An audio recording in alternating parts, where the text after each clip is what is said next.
very much appreciate you guys tuning back in here.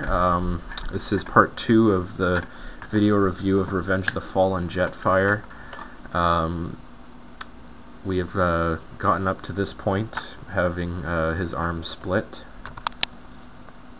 So I'll get up there. You see his head here.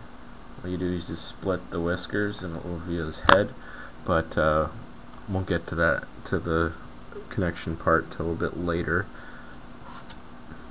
And I'll just put the Jetfire piece back on there.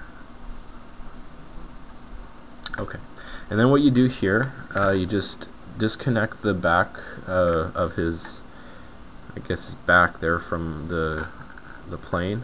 You'll just collapse it down so it'll come like so.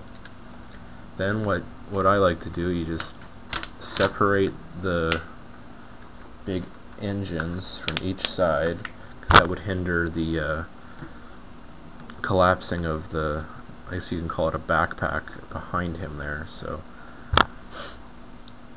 and then we'll come around here. So he has a huge cape type thing. What you do here, you just separate this. This is scrap, basically. It's for Optimus in the combined mode, which I can't wait to try out. I haven't done yet. Then you just disconnect that, and you kind of will collapse down like so. And then you'll just need to connect there's two little holes here on these two pegs. And then you also have two up top as well for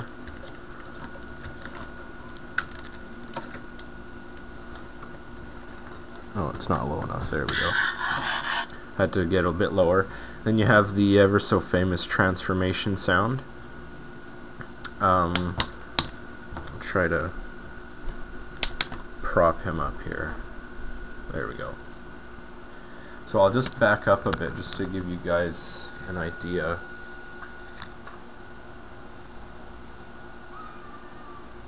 I mean, that wingspan is huge. Obviously, it doesn't stay that way. So we'll just move the engines out of the way for now. We'll get to those in a few seconds. And I mean, another thing I really like about Jetfire is the up to interpretation kind of thing. You can have these as like blade hands if you really want. Obviously it's not part of the character or whatever, but I really like Transformers where you can put your own personal touch on it. Anyway, there's a little section here where you'll have to just pull, and you just collapse it onto itself.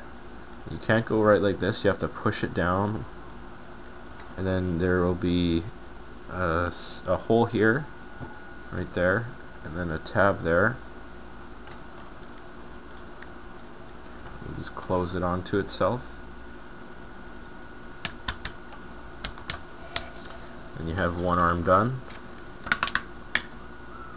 And you just do the same here, like so. So now he is pretty much done, with the exception of positioning of the positioning the jet engines and whatnot. So to do that, I'll just do it the way I like to. I usually just push him in and have him like sticking out right like so. And then we'll just maneuver these as shoulder pad kind of things. And I like showing the name. I don't know, I think it's a cool touch.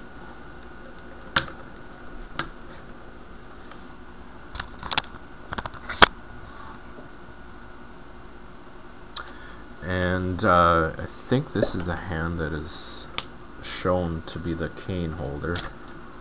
So I'll use that one for the review here. You just open it up and like so. I mean, it doesn't really hold it all that well.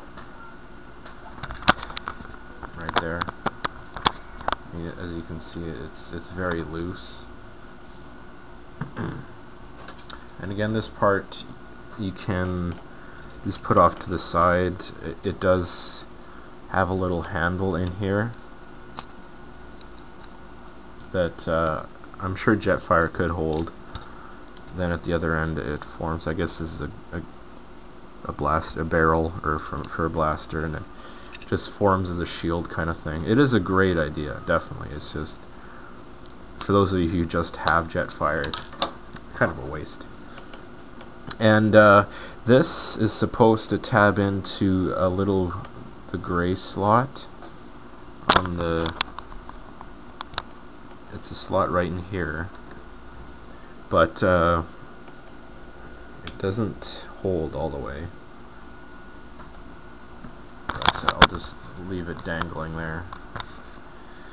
And there you have Jetfire in the robot mode. Extremely impressive. Definitely a good display piece, without question.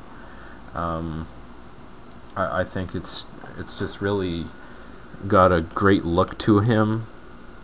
Even though I originally said that I don't care for the look of him compared to the movie, but I actually do really like the look. I'm just going to cut this video off right here. I'm going to do articulation, comparison, size comparison, and then the final verdict. Stay tuned for part 3 of Revenge of the Fallen Leader Class Jetfire.